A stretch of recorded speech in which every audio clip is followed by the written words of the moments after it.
Hello and welcome everybody. I'm Christian from Berlin.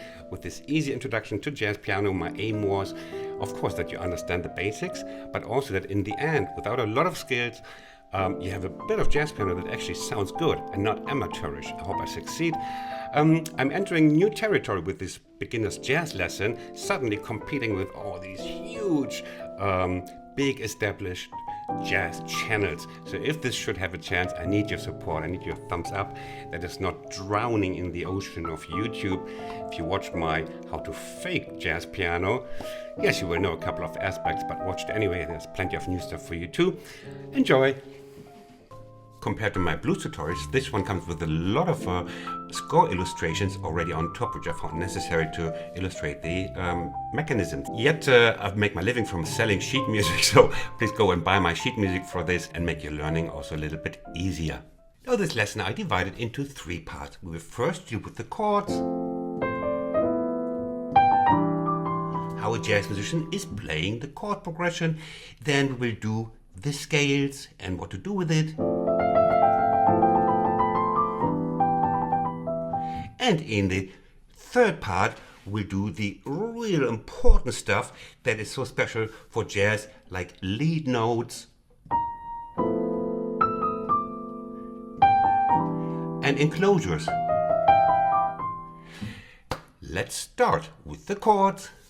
I took as an example the most common chord progression in jazz, the so-called 2-5-1 chord progression. What does it mean? We are in C, wonderful, and the 2nd degree of C is the D minor. In jazz, it's the D minor 7. Goes like this. The 5 chord, the dominant 7th chord, same as in blues, is the G7. And the 1 chord, of course, is the tonic of the 5th chord, that's the 1, the C major 7. So, 2, 5, 1. But hey, it's a jazz tutorial. Jazz musicians don't play them in the basic position. You will learn now so-called open or rootless voicings. What does it mean? Like if we look at the D minor 7, we see there's a root, 3rd, 5th and 7. Now the jazz musician thinks, well, I want to establish like the new notes, the new intervals, minor 7 and the 9th, to spice up the sound. But I only have that many fingers, so I sacrifice in the chord, I sacrifice the root that has been up to now so important, and I add the 9th on top. So this is the rootless voicing, this one here, for D minor 7. So the jazz musician wanted to make this, the minor 7 and the 9th, equal members of society, maybe even the new bosses. You can call them the new boss intervals, the minor 7 and the 9th. Well, is the root not important anymore? Well, the brain is completing it. You know, our brain knows it's not F major 7 from the context of the chord progression. But when you're a little bit more advanced later on, you can of course play the root here, put the pedal down, and then play the rootless voicings. But it works also without the root. So, very important, rootless voicings. So now comes the big trick. We are in D minor 7, now we want to play the G7. The jazz musician does this. He takes the index finger and moves it 1 to the left only. That's the easy bit. Now we are in G7. This is quite a, 6-eyed monster. No, it's actually a 4-eyed monster. Let's have a quick look. We have the 7th now here. The 9th, hello, here it is again. Boss interval 9th. We have the major 3rd, old friend. And we even have the 6th of G. Here, look at this. It's another clash.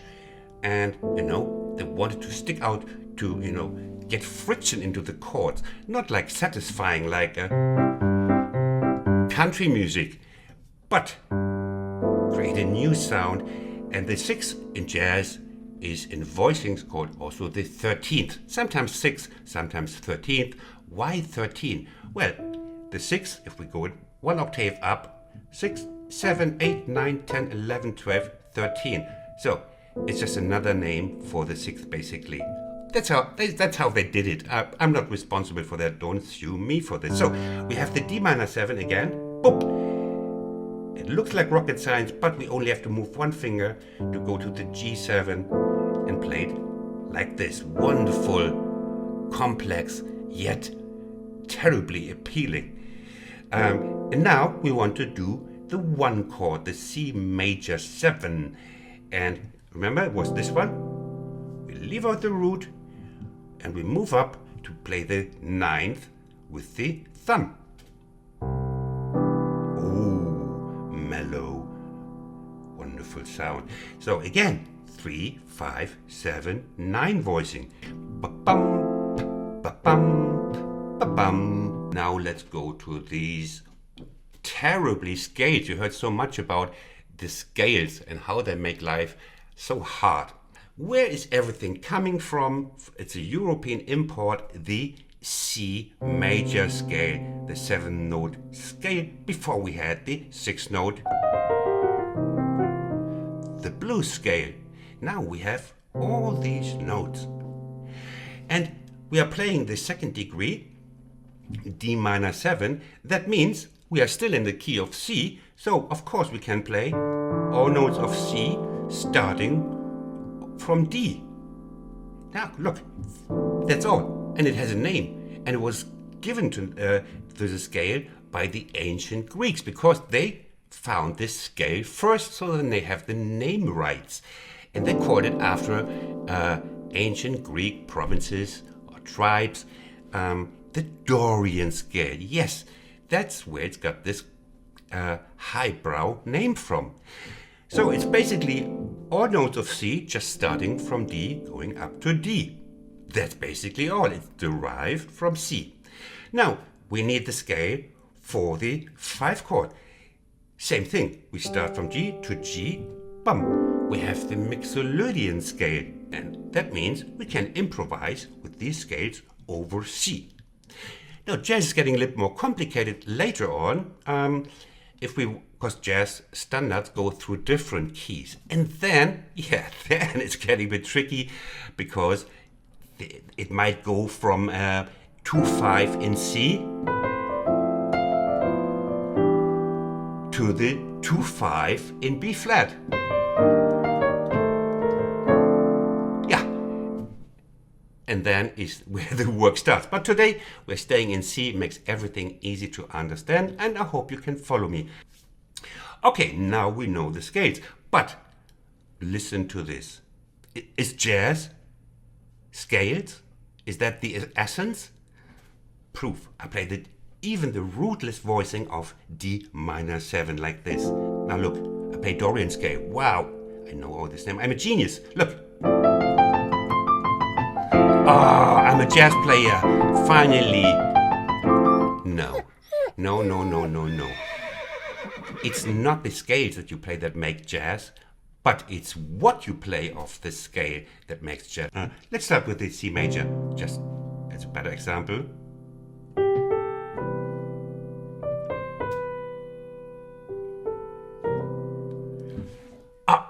That sounds a little bit more like jazz. How is that possible just with fewer notes? Isn't jazz all about playing many scale notes as fast down, up as possible to show off? Now look what I played. I played scale notes, yeah, they're all from C, but I emphasize the major 7 and the 9th, the new boss intervals. So that is what makes the sound accentuating the right things in the scale. We can do this for D minor 7, rootless voicing. The 9th of the D minor, remember, here's the D, 9th. I do it again, and I do it a 3rd time. And I just play a small handful of notes, and sounds jazzier. Another way to bring these rather dry and meaningless scales alive is playing them in certain patterns. In fact, if you look at the massive body of jazz literature, a part of that is just about that, bringing the scales alive with interesting little sequences and patterns. And the ones that were played by famous people and survived during the decades, they were called then licks. They have proved to sound really nice, and I show you a couple of easy ones. I also teach my students, when you practice one aspect, like patterns, for example, keep the other aspects, like left hand, simple. So you can as well practice them with the basic positions of the chords instead of the rootless. Like play the D minor 7 like this, the G7 like this. I played without the fifth, sounds a little bit airier. And the C major 7 like this. Okay, couple of easy but decorative little patterns.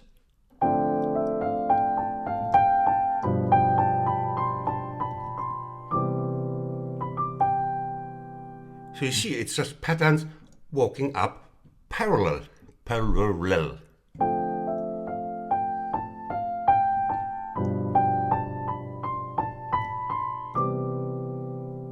And a little finish here. Now I teach this very slowly, so the tutorial has a rather jazz ballad feel to it. But if you want to swing it up, like you can of course do it. Play it swung.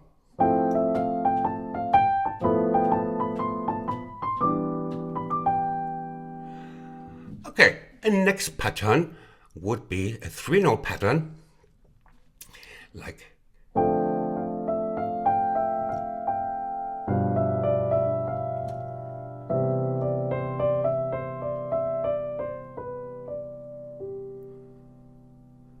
you have to scroll back a little bit because we have to move on a little bit. I want to cover in this first lesson a couple of things. So, and I show you the notes, so please excuse that we have, because I want to show you a bit more. Now, another one would be like.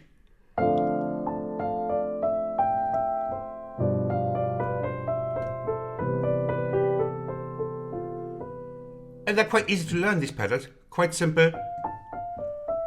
Just look at this, just 3-note patterns, and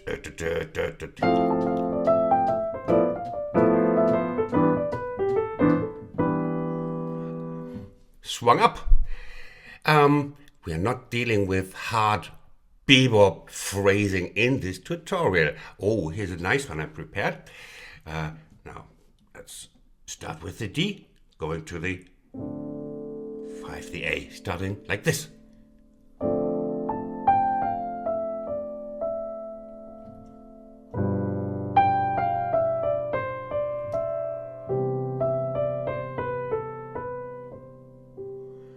I repeat this one, this time with open voicings.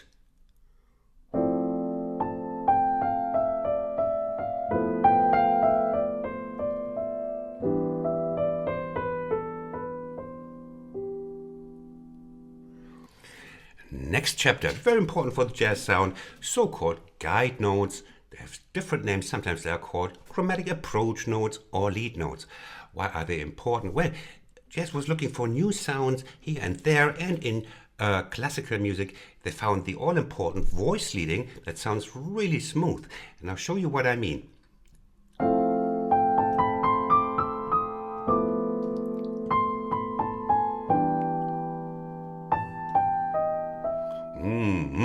Okay, we are in D minor, open voicing. We start some scale notes. Let's say we start from F, doesn't matter, anything, white keys is fine in C. Now, bop, bop, bop, bop, bop, bop. And I want to go to D, but I lead to the D via chromatically approaching it. That's why it's called approach note or lead note, because it's leading chromatically to the desired note. Sounds really smooth. Now look, we want to go to the G. I play a bit of scale. I could go there directly, but hey, I'm a jazz pianist now. Sorry. Again.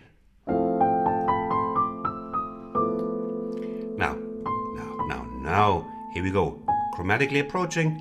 And now I want to go to E.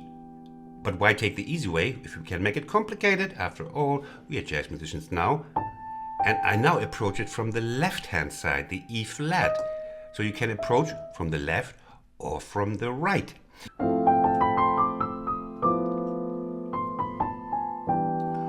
And then would be a nice phrase. Use it. Let's go to the next neighbor, the very close relative, enclosure. What the heck are enclosures? Enclosures open up more possibilities for smooth, jazzy melody building. Very simple. You have to know it. Sounds wonderful. Example first. D minor open voicing in the left hand.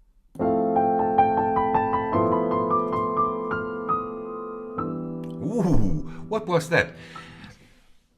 Open voicing, D minor, start on the F, and we do our 3-note little pattern on the scale.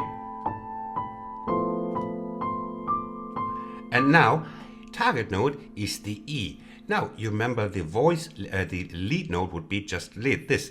The enclosure, if you want to, is a double lead note. It encloses the target note from the right, left, and then releases the tension. Ooh, see? Tension, tension. We're enclosing the target note. Now it comes in different shapes. Let's show this in C. No, basic position here. So let's say the E is the target note. Then you can go from the left, chromatically, right, chromatically. You can come from the right first, then left, and then release the tension. If you want to enclose the G, you can do it even with the whole tone step and then a half tone step like this. Or the other way around. That's the basic principle of this. One common phrase would be this one. Now look, I use C, just for making it easier for you to understand, and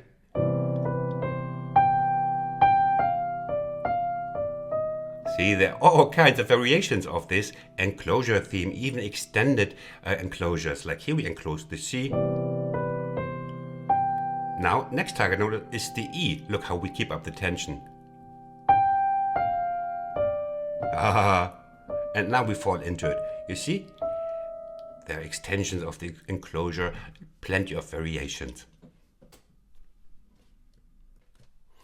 Now let's try something on D minor, so you understand how it works in different chords. Now I play also basic position, D minor 7. Look at this.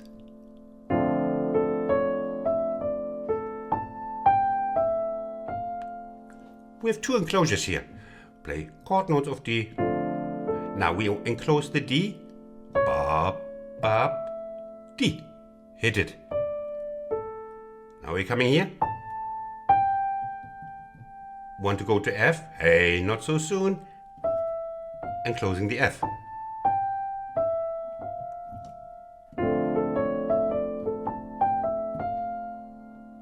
Now let's try, still on D, one chord. We play a little bit of a pattern we learned before, like the 4-note scale pattern, bit of scale included. That's what I want you to do in the end. Just combine these elements, like D minor 7. Oh, look again. 4-note scale pattern. And you must say, it immediately sounds like jazz. You don't have to play like to sound like jazz. Anyway, so now we have I've showed you this one. Yeah, we have this. Let's see this pattern now over a 2-5-7 2-5-1 chord progression using the same pattern. Look, open voicing, left hand. Now, here enclosing the D. Now C major.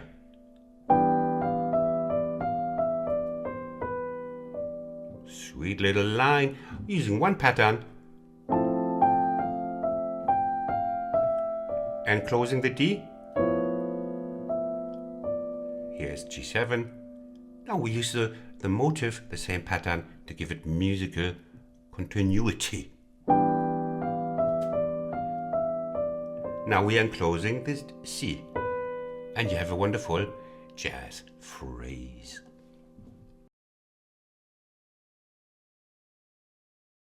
So, and finally, I will show you a couple of musical examples of the whole chord progression.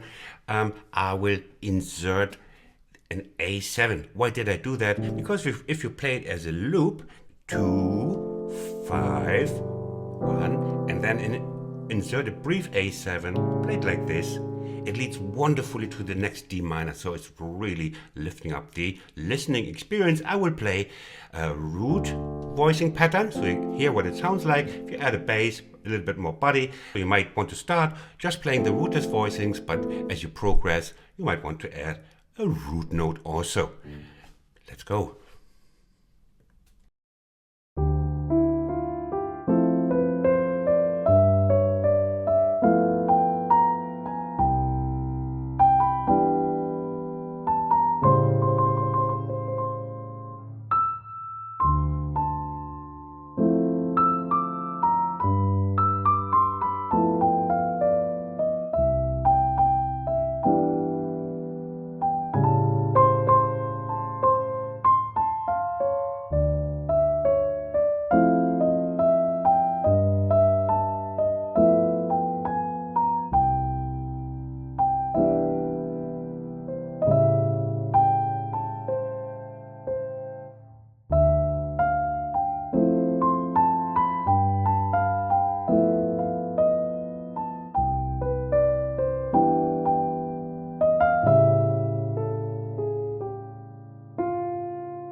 Now, before I let you go to try your new little toys yourself, I would like to point you to my huge bar piano course. It's completely free, it's unique on YouTube, where I share my decades of experience as a professional bar pianist. It's linked in the description box. You will learn arpeggios, fills, voicings, everything you fancy. Have a look. Now I wish you a wonderful day. I hope I explained everything well and that you feel eager to learn more and to try this yourself. Mix elements to go towards improvisation. Play a bit more freely with these elements you learned today. Have a wonderful day. Bye from Berlin.